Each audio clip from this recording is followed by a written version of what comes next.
¿Qué tal? Buen día. Bueno, ante todo agradecer al Comité de General Electric por esta oportunidad en las series de educación en oncología. La presentación que yo voy a dar a continuación es sobre el intervencionismo vascular en las metástasis de los tumores neuroendocrinos.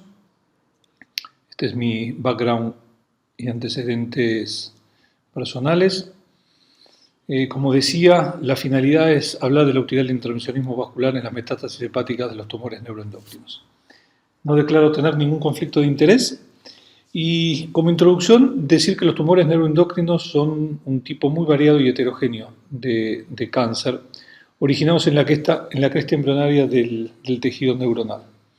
Los tumores neuroendocrinos más frecuentemente son originados en el intestino delgado y en el páncreas, y las metástasis son, digamos, muy comunes para ambas localizaciones, tanto en el intestino como en el páncreas, fíjense, un 40 a 90%. Desde el punto de vista de la clasificación histopatológica, los definimos en tumores de bajo grado hasta alto grado de diferenciación en G1, G2 y G3, con un CAI 67 estipulado de acuerdo al índice de multiplicidad mitótica que tiene cada uno de los tumores de la celularidad que lo componen.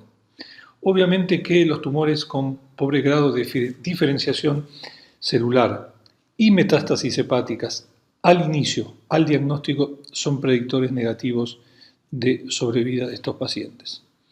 Dentro de las metástasis hay que mencionar que el órgano más afectado es el hígado y este tipo de lesiones pueden ser únicas o dominantes. Y existen diferentes manifestaciones clínicas de estos tumores, desde el paciente totalmente asintomático hasta las endocrinopatías incapacitantes relacionadas fundamentalmente con la actividad secretora de cada uno de los tumores, por ejemplo el insulinoma maligno, y de la carga tumoral hepática. El manejo de las lesiones dentro del hígado es un aspecto crítico en la evolución de los pacientes con un tumor neuroendocrino. Obviamente que dentro de los tratamientos que uno puede indicar a los pacientes que tienen metástasis hepáticas de estos tumores, está claro que la resección quirúrgica es un tratamiento curativo, que el trasplante hepático es otro tratamiento curativo y que la ablación percutánea también es un tratamiento curativo, que cada uno tiene sus indicaciones, y nosotros hoy nos vamos a ocupar fundamentalmente de lo que es del tratamiento y de la técnica endovascular. O sea, en aquellos tumores en el cual uno, debido a la multiplicidad de nódulos, a la localización, no son abordables por el punto de vista quirúrgico, no son pacientes trasplantables, no son pacientes que uno pueda indicar una terapia ablativa, por lo tanto vamos a recurrir a un tratamiento paliativo como es el tratamiento endovascular. ¿Cuál es la racionalidad y el argumento para indicar una quimioembolización, una embolización, una radioembolización que después vamos a ver? Es esto, que la circulación hepática, como todos saben, es dual.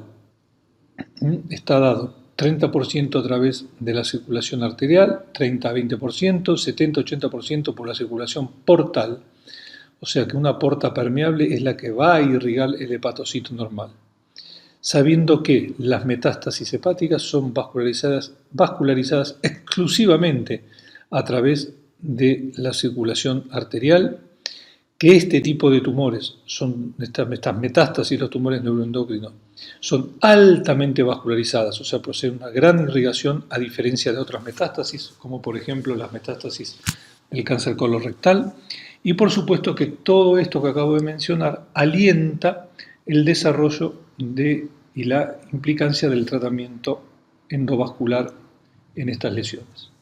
Fíjense, algo muy viejo, un paper muy viejo donde mostraba en ese momento la circulación arterial como el 99% de este nódulo dentro del hígado está dado, fíjense, a través de la circulación arterial.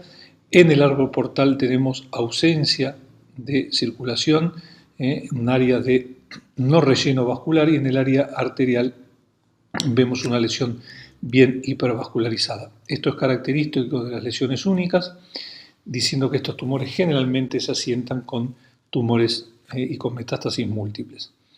Esta imagen es lo que uno muestra para evaluar lo que es la destrucción del tejido tumoral preservando el parénquima sano. Y eso está dado, porque cuando hablemos de la técnica vamos a ver que la infusión de lo que administremos dentro del tratamiento a través de la arteria va a navegar por la circulación, ¿por qué no afecta al hepatocito normal y por qué sí afecta a la lesión metastásica dentro del hígado?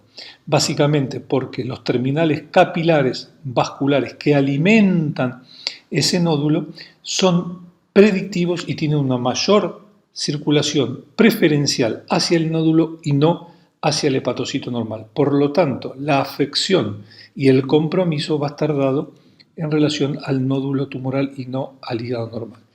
Fíjense, este es el resultado de un tratamiento endovascular, una quimioembolisización en un paciente en el cual tenía un nódulo hipervascularizado en el segmento medial del lóbulo hepático izquierdo. Fíjense claramente esto, con técnicas de microcateterismo. Nosotros lo que buscamos es, siempre digo lo mismo en todas las presentaciones, es el tratamiento ablativo del tumor y no de la arteria. Acá las arterias son sanas, lo que tenemos es un tumor hipervascularizado, entonces con un microcatéter llegamos a la aferencia para tratar el tumor. Esta es la imagen inicial y fíjense después del tratamiento la arteria con flujo presente en el origen, la arteria del segmento B del lóbulo medial del hígado izquierdo permeable y un tumor totalmente embolizado y tratado con éxito. ¿Cuáles son las indicaciones de la terapia endovascular, de la embolización, quimioembolización o radioembolización en las metástasis y los tumores neuroendocrinos?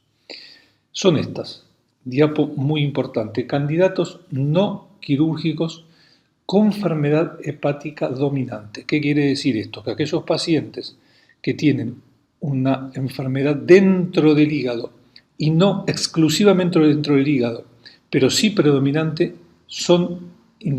tienen indicación de esta técnica.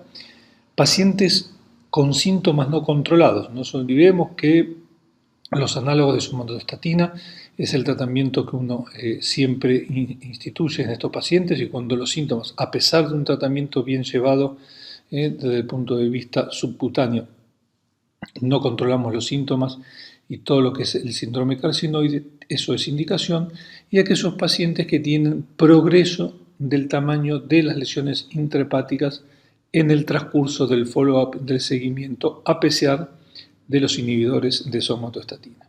3 indicaciones muy importantes, muy claras a tener en cuenta en la indicación de este procedimiento. Desde el punto de vista técnico, enfermedad bilobar o de gran volumen separadas en 2 sesiones. Siempre, generalmente, entre 6 a 8 semanas, uno y otro, y por qué esto reduce las complicaciones.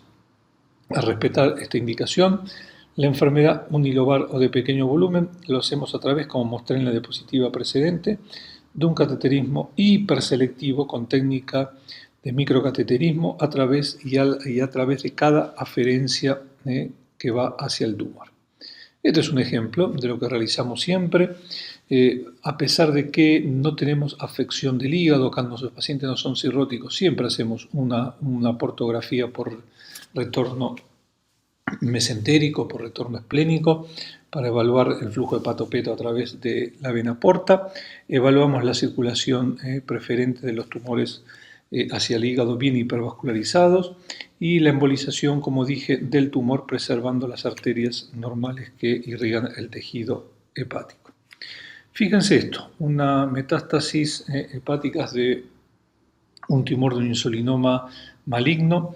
Este es el segmento medial del hígado izquierdo, por supuesto, el segmento A y B en fase arterial, en fase parenquimatosa, múltiples lesiones, y este es el control posterior a la embolización, a la quimioembolización. Arterias permeables, ausencia de lesión dentro del parénquima. Este es nuestro objetivo. Y el segmento lateral, segmento 2, segmento 3, lo mismo en fase arterial, en fase parenquimatosa, con innumerable cantidad de nódulos y esto es lo que buscamos al finalizar el procedimiento. ¿Cuáles son las contraindicaciones del tratamiento que nosotros instituimos? Por supuesto, aquellos pacientes con insuficiencia hepática que presenten una bilirrubina total por encima de los 3 miligramos, las alteraciones en el árbol biliar, sea por ictericia obstructiva, grandes tumores o por pacientes operados con anastomosis que presenten anastomosis bilioentérica. Esto es una contraindicación al tratamiento endovascular. La trombosis completa portal en su momento era una contraindicación total. En este momento uno puede instituir un procedimiento segmentario a pesar de la trombosis de la vena porta, y en las anastomosis biliodigestivas, como vamos a ver más adelante, la radioembolización puede generar una alternativa terapéutica. Insuficiencia renal, pacientes que tienen un clearance por encima de 1.5 de creatinina, y cardiotoxicidad. No nos olvidemos que muchas veces, si vamos a tratar a los pacientes con doxorubicina que tiene asiento implante cardíaco, debemos tener una FEI por encima de 50%.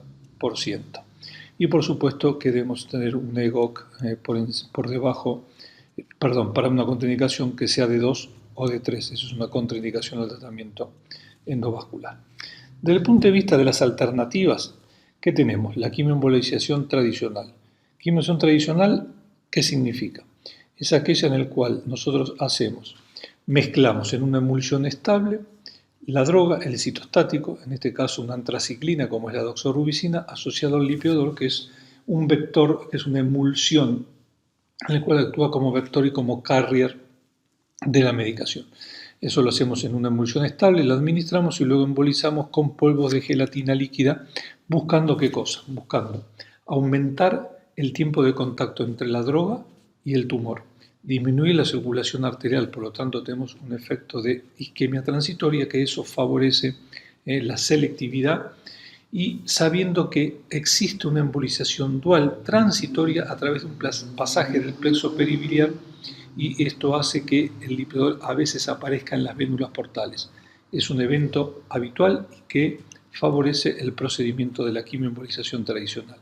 ¿Cómo lo hacemos? A través de esto, con una llave de 3 vías especial, con una jeringa que muestra específicamente la droga. Fíjense la relación con el lipiodol, y esto va a estar relacionado a la carga tumoral, más o menos lipiodol, y hay que pasar en 20 veces de cada lado primero de la droga hacia el lipiodol para lograr, como dije, una emulsión bien estable. Luego tenemos la quimioembolización a través de esferas recargables. Estas son esferas biocompatibles que uno puede administrarle el citostático. Las esferas absorben ese citostático y lo eliminamos en la circulación para poder que se implanten esas esferas dentro del tumor. ¿Cuáles son las características? Son esferas que pueden cargarse con un citostático, liberación controlada de la droga en el transcurso del tiempo, alta exposición del tumor debido a la concentración de la droga, un muy bajo pasaje sistémico, a diferencia de la quimioembolización tradicional, con una farmacocinética que la vamos a ver muy beneficiosa en relación a lo que es la quimioembolización tradicional. Fíjense, en el cuadro de la derecha, la embolización con esferas. No tenemos pasaje prácticamente a nivel sistémico en el inicio, luego va disminuyendo el pasaje a nivel sistémico. Fíjense con la quimioembolización tradicional, hay un gran pasaje en el momento que comenzamos con la quimioembolización por esto del pasaje de las vénulas a través del sector venoso peritumoral. Por lo tanto, la farmacocinética nos habla de un mayor beneficio en este tipo de tratamiento para las esferas que para el procedimiento convencional. Este cuadro lo que nos indica básicamente es el quimioterapia, cómo afecta a todo el organismo, TACE, cómo afecta al hígado, pero también tenemos pasaje sistémico, y con las esferas recargables tenemos básicamente mucha citotoxicidad a nivel hepático y muy poca repercusión a nivel sistémico. Esta es la preparación de las esferas. Aspiramos el sobrenadante, pasamos el quimioterápico, lo dejamos, por supuesto, que estén en contacto no menos de 1 hora antes de ser aplicada al paciente durante el procedimiento. En relación a resultados entre quimioembolización de esferas y la accumulación tradicional, fíjense lo siguiente.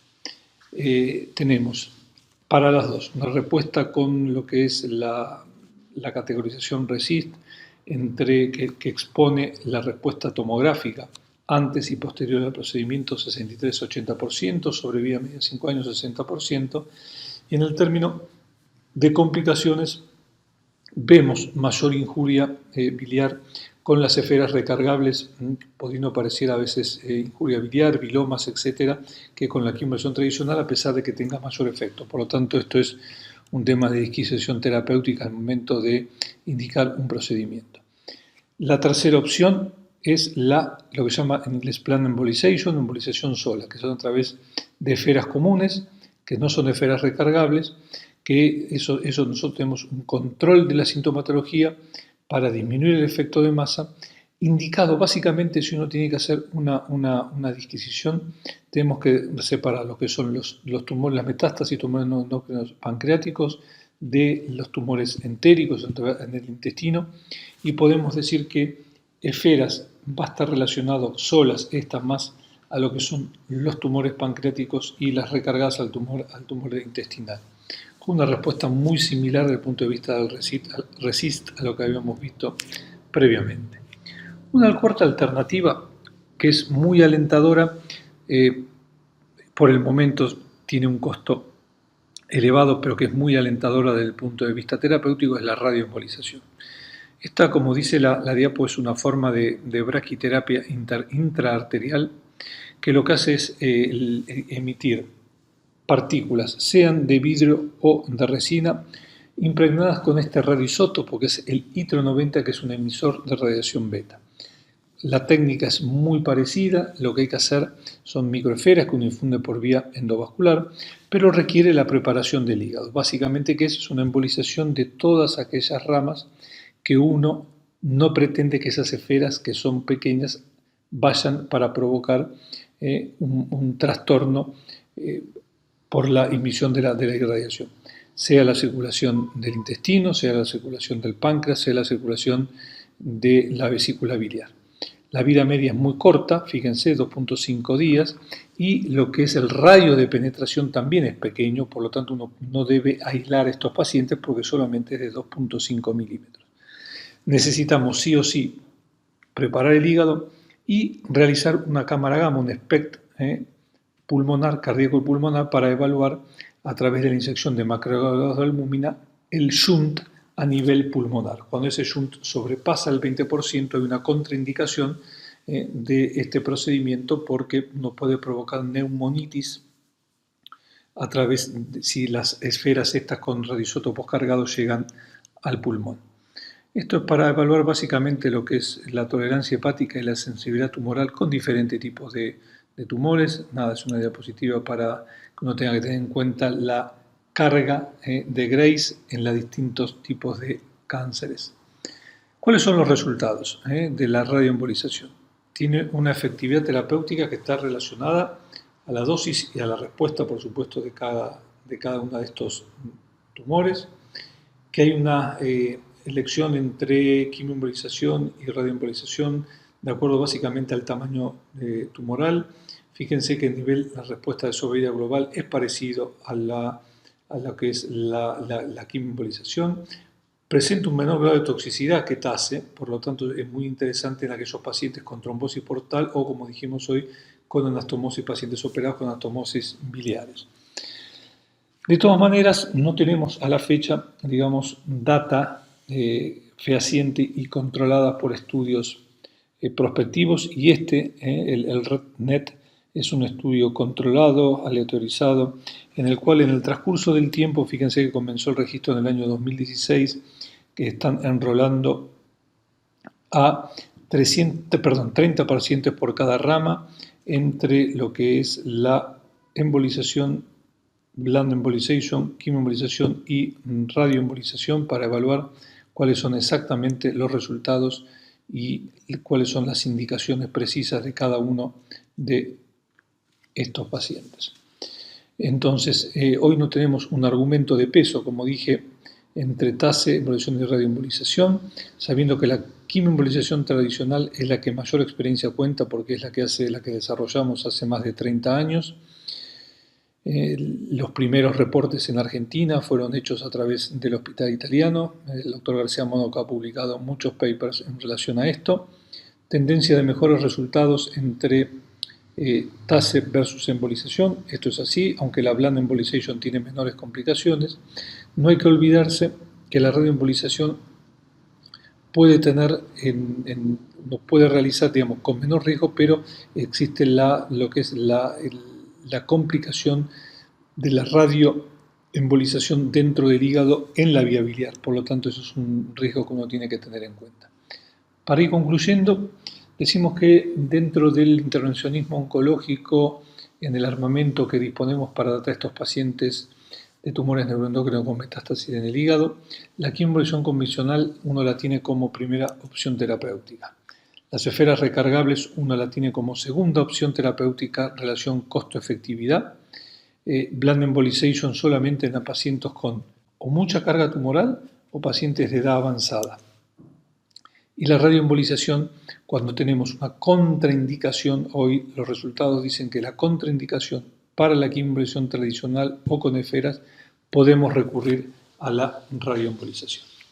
No obstante, como siempre digo en todas las presentaciones, por lo menos en el área oncológica, el enfoque multidisciplinario entre el oncólogo clínico, el cirujano hepático, cirujano percutáneo, el imagenólogo y nosotros los intervencionistas es de absoluta prioridad para la selección y elección no solamente de la técnica más adecuada, sino de aquellos pacientes que se van a ver beneficiados por este tipo de procedimientos.